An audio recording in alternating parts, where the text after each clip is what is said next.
Mic check, mic check. Morning Masters Podcast. Your host, Maine, of course. I got a special guest across from me, Mr. Leon. How you doing? I'm very good. Very good. Good to be here in Augusta. Okay, man. Glad to have you. We got the Austin Hearts 2025 going on. My first question to you I wanted to ask you is, who is Leon? Like, where are you from? Like, where you born, or what's your nationality? Like, where are you from? Well, I am from New York City, where I was born, raised, and currently reside. Okay. Um, Born in Manhattan, raised in Mount Vernon in the Bronx. Okay. Money earning Mount Vernon. Yeah, all the hills in the Bronx. Yeah, and yeah, that's me. That's where I'm from. I did not know that. And I'm from New York, and I never knew you was from New York. So yeah. clap it up for New York one time in the building. Oh man. yeah, come on now. Since you said that, I want to ask you, like, this is on a tangent from what I was going to ask you before, but what does art mean to you? Art means so many things. I mean, art encompasses so many things.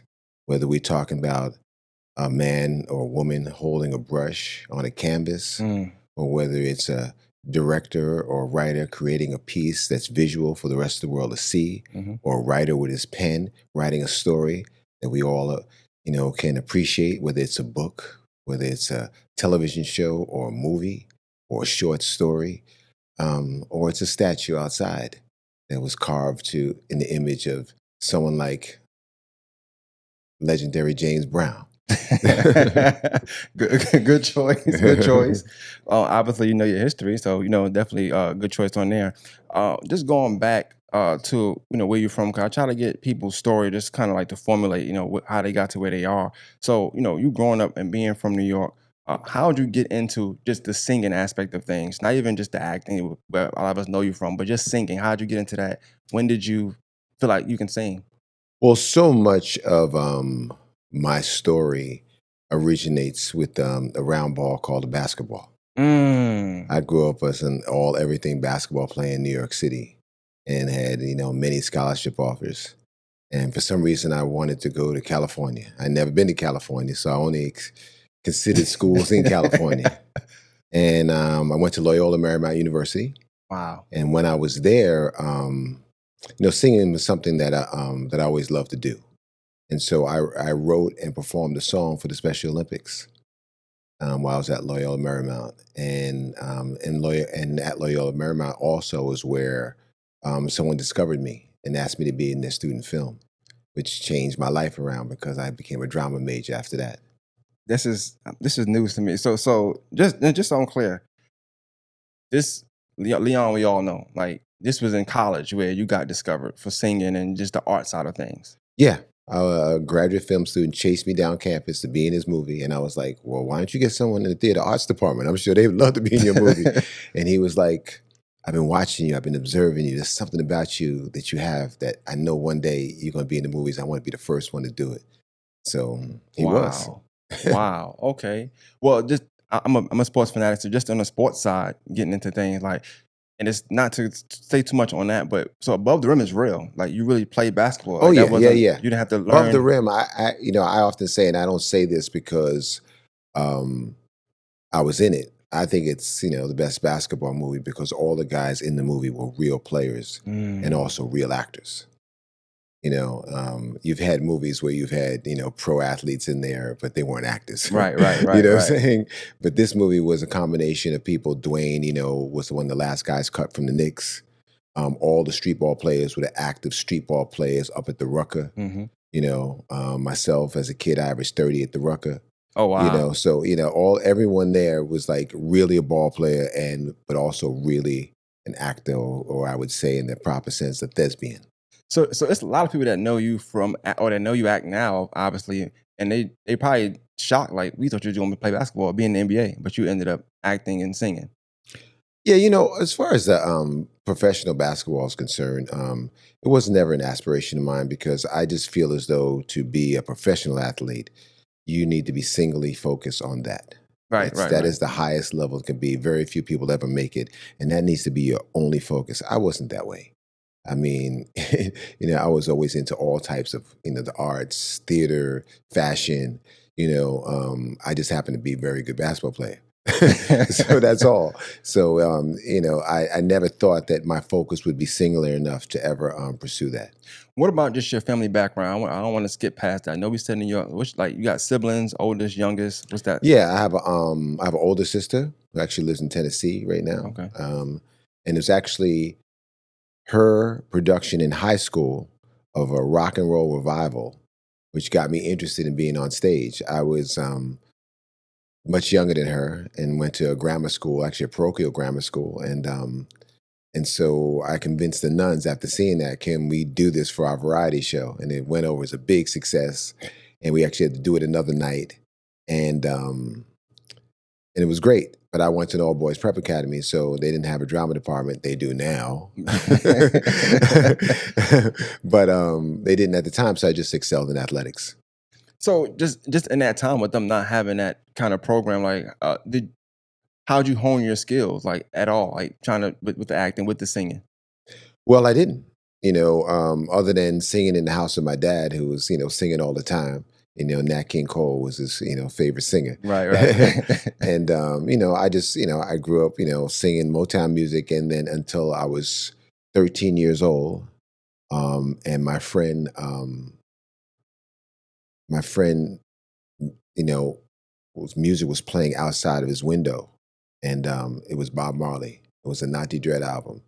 And it changed my life when I heard that record. I knew it by heart, and it's back in the day where it was records, so that we just repeat all the time, So I Right. I would just listen to it over and over again, and it kind of became the backbeat of my life. And then I actually had a friend whose brother was a Rastafarian, so I was introduced to that life as a teenager, and so it kind of took me on a path. It led me to Jamaica, where I lived in Jamaica for 4 months out of the year for 10 years. Wow. Hence, starring in Cool Runnings. Right, right. I was going. It's but art is so hard because you got a long career. So I don't know like what to touch on, what not to touch on. But I wanted to go back to the college campus and somebody tracked you down. Like, what did your parents say or your family say when you said, "Hey, I'm going to be acting and singing. I'm going to get into the arts." Well, it was a tough decision, especially for my dad, who didn't understand it. My mom was very supportive right from the jump. My dad was ultimately supportive of everything I did. But I completely understood. I'm not a nepo kid who whose parents were, actors and Right, or right. or directors, anything. I mean, I'm a kid from from Mount Vernon in the Bronx, and so I remember going to my high school reunion game after I'd done a few movies, and I could hear people whispering because they talk a little bit too loud all the time because they sound like they want you to hear them, and they're like, "Yeah, like yo, he's in the movies, but like you don't understand something, like." You good? We good.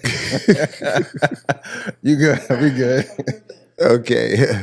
um, yeah, they were like, "Yo, he's in the movies, but like like no, for real, like when he walks and talks, like the camera follows him." I was like, so that was the kind of situation I came from. So, yeah, it was hard for them to understand that, and I had to make a decision because my first um, my first part I ever got was a play called Sarah and the Sax by John Carlino, Mm. and I was also on the basketball team at Orange Coast College because I was transferring to USC, and they placed me there. And so one of the performances fell on the night we had a game. And so I asked the coach, could I miss this one game for this performance? And he told me that if I missed the game, I was off the team. And I made a decision without telling my parents or anything that I was going to do the play.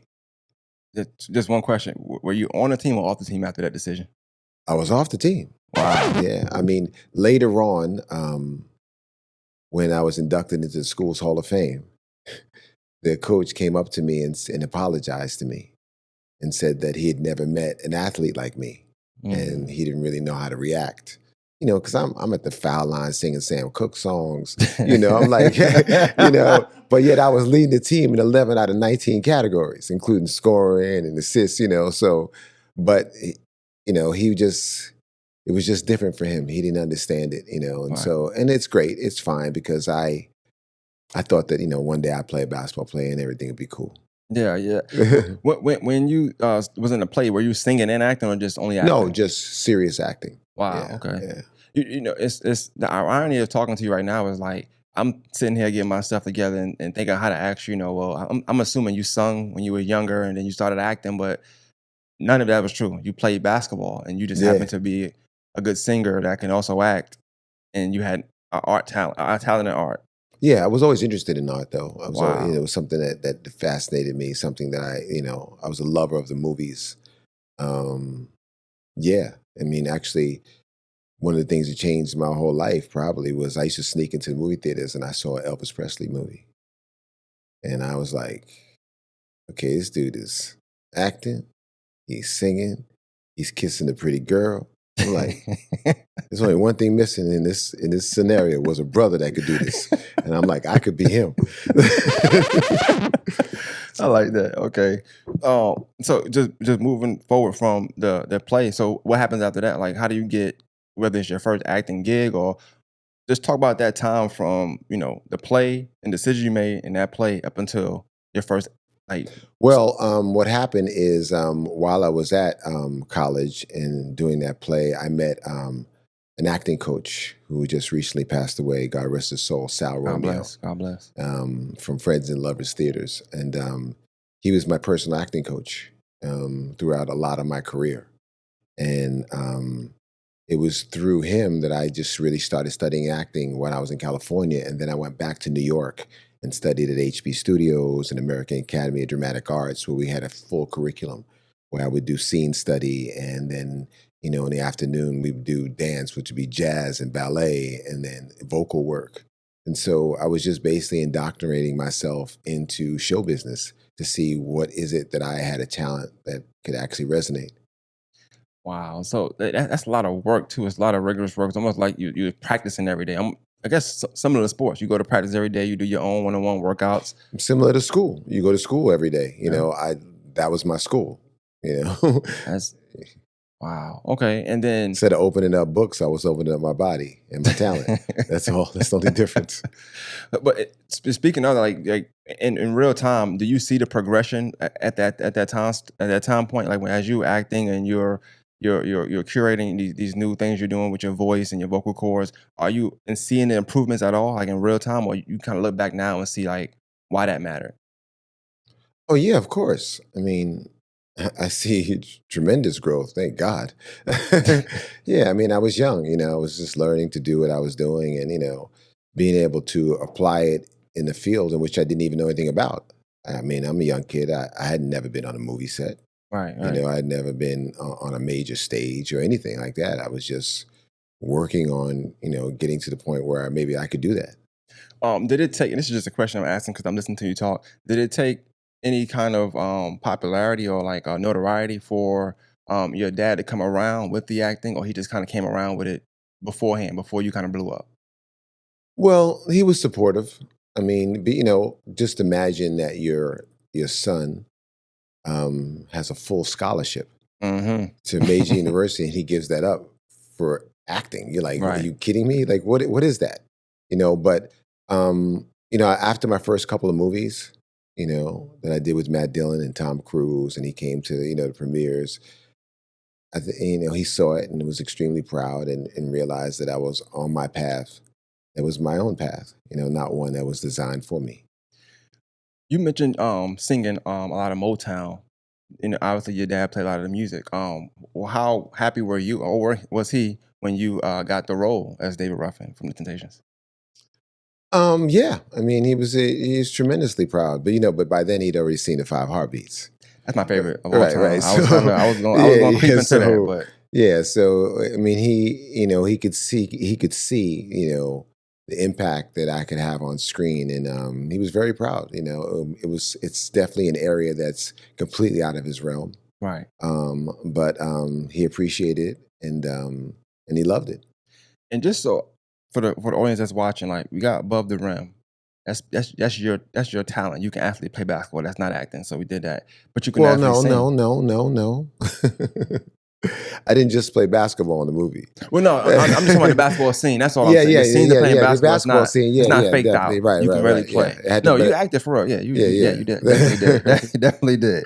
Because you embodied that character as well. Like I watch you in different pictures, and that picture is. I was going to ask that question later on, but like, what character had you played that you feel like is more like you outside of anything you've acted? Like any character, what character like is more or most similar to you? I don't know, maybe a movie that I was also a producer on called The Price of Kissing. The Price of Kissing. What's Yeah, that? yeah. Not many people didn't see it, but it had some people that went on to do some really great things, and yeah, it's probably the most like myself. Yeah. And just when you say like yourself, like how would you describe yourself? Is it cool, calm, collected? That's what we see most times. Is it? Are you rowdy? Are you just mellow? Well, it depends on what you hold valuable and what you hold in high esteem in life. For me, it's been always been uniqueness. I'm never trying to be like anybody else. You Gotcha. know, the one thing even when I talk to students and at colleges or whatever, the one thing I tell them is that the best you is all you can be.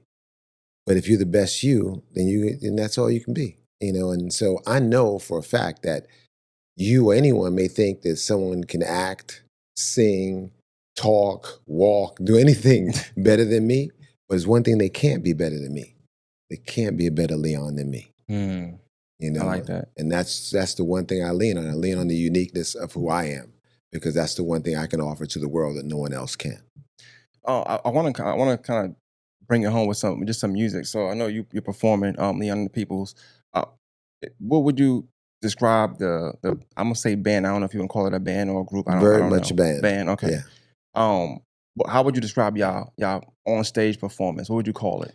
High energy, and we play a blend between reggae and soul music. Mm, So you'll hear, that's what you're gonna hear. You're gonna hear a blend of reggae and soul music as soon as we hit the stage, and it's gonna be high energy. It's gonna be thought provoking in the songs that I write. They'll make you think. They'll entertain you. what's that feeling you get Some when people you're on say it's stage? sexy. Sexy. What's that feeling you get while you're on stage? Like, how do you like? Is it a rush? How do you feel when you I love it. performing? There's nothing else like it to me.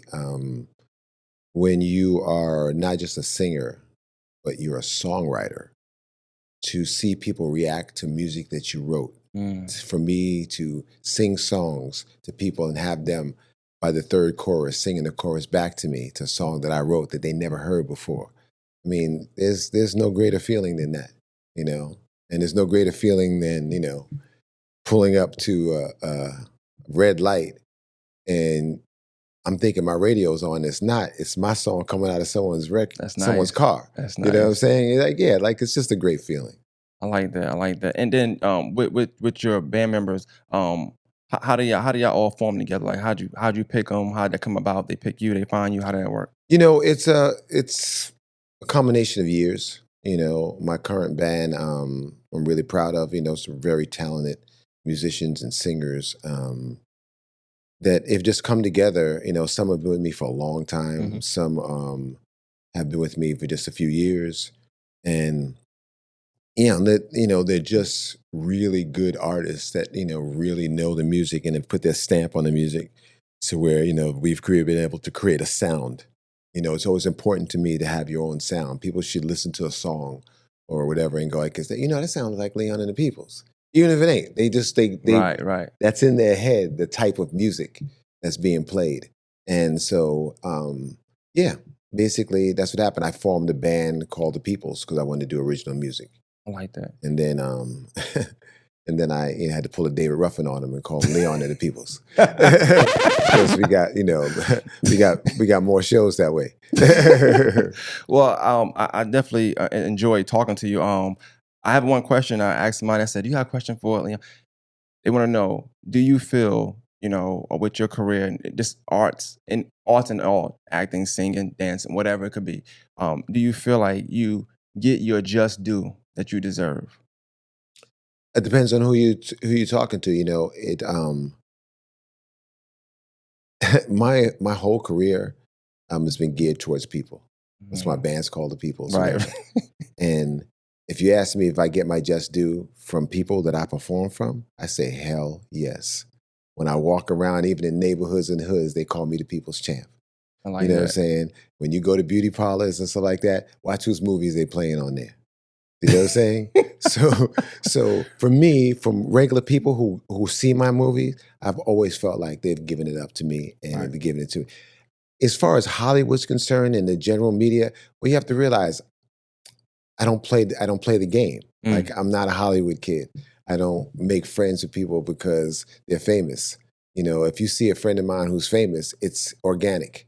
You know, it's because like Denzel, we're from the same neighborhood.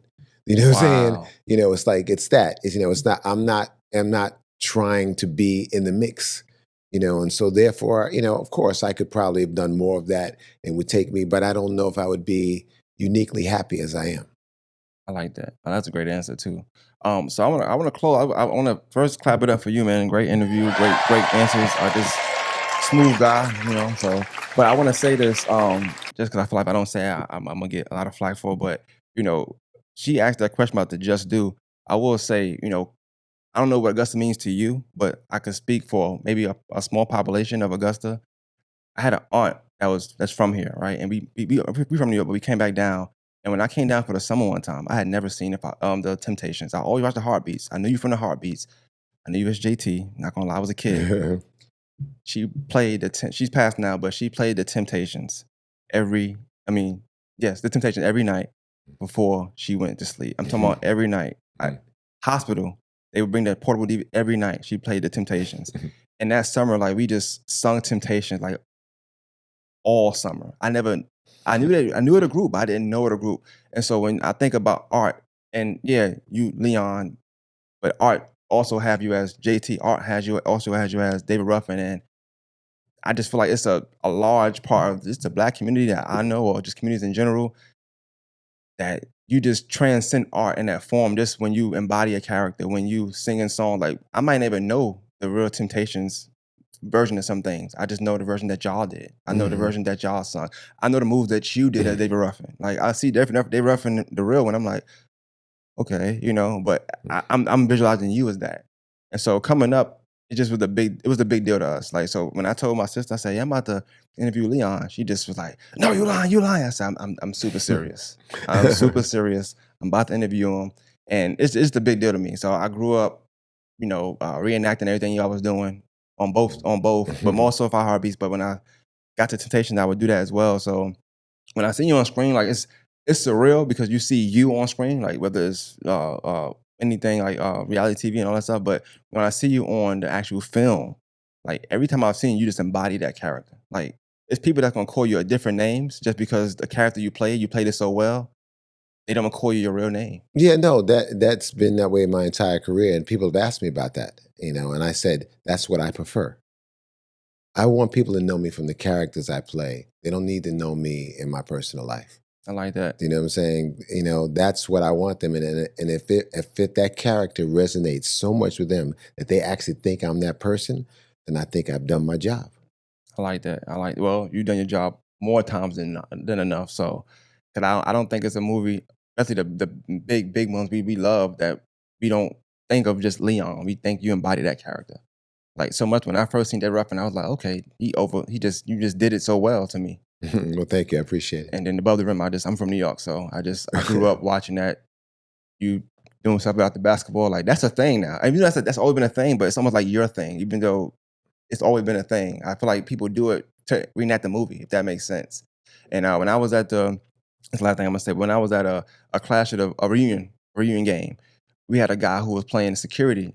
He was security guard because that's what he do.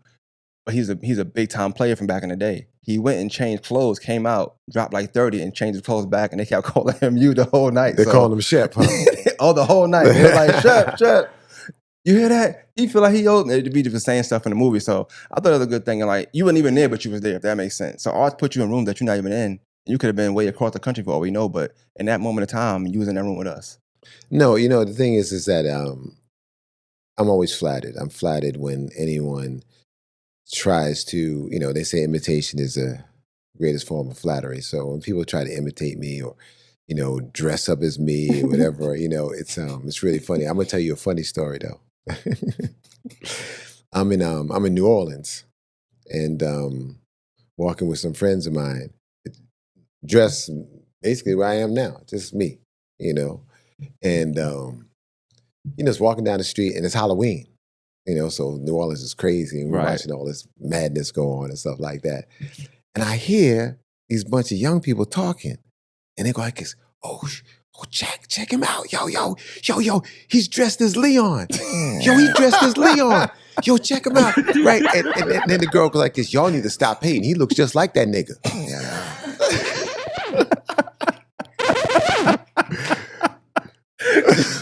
Yo, life is crazy. That's art. That's what it is, right? Hey. Oh my God, that is funny, man. Oh man. Oh, I definitely appreciate your time, man. I know you got things to do. I know y'all got to go ahead and perform. Good luck tonight with the 6:30, 6 o'clock 6 global o'clock. stage. 6 o'clock. Global stage. Leon and the Peoples, and then tonight meet and greet 8 to 11. I am mistaken. Yeah, Jukebox. sometime around there. Yeah, Tonight. Yeah, tonight. Everything is tonight. We'll do From that. 6 o'clock on, it's all about Leon and the Peoples. I like in that. Augusta. I like that. Good Yeah. luck. I'll be out there. I'll watch it. I'm gonna get some of that reggae and soul, and just wish you nothing but the best, man. Definitely. Appreciate You it. better be tapping your feet, moving something. I'm gonna do something. You know what All I'm saying? I might do the broke up. I don't know. I might do some Jamaican Don't slide dances. across and take my mic. That's all. Nah, I ain't gonna do that. More Than Masters podcast. We out, man. Appreciate you. Okay. Yeah, thank you. That was good.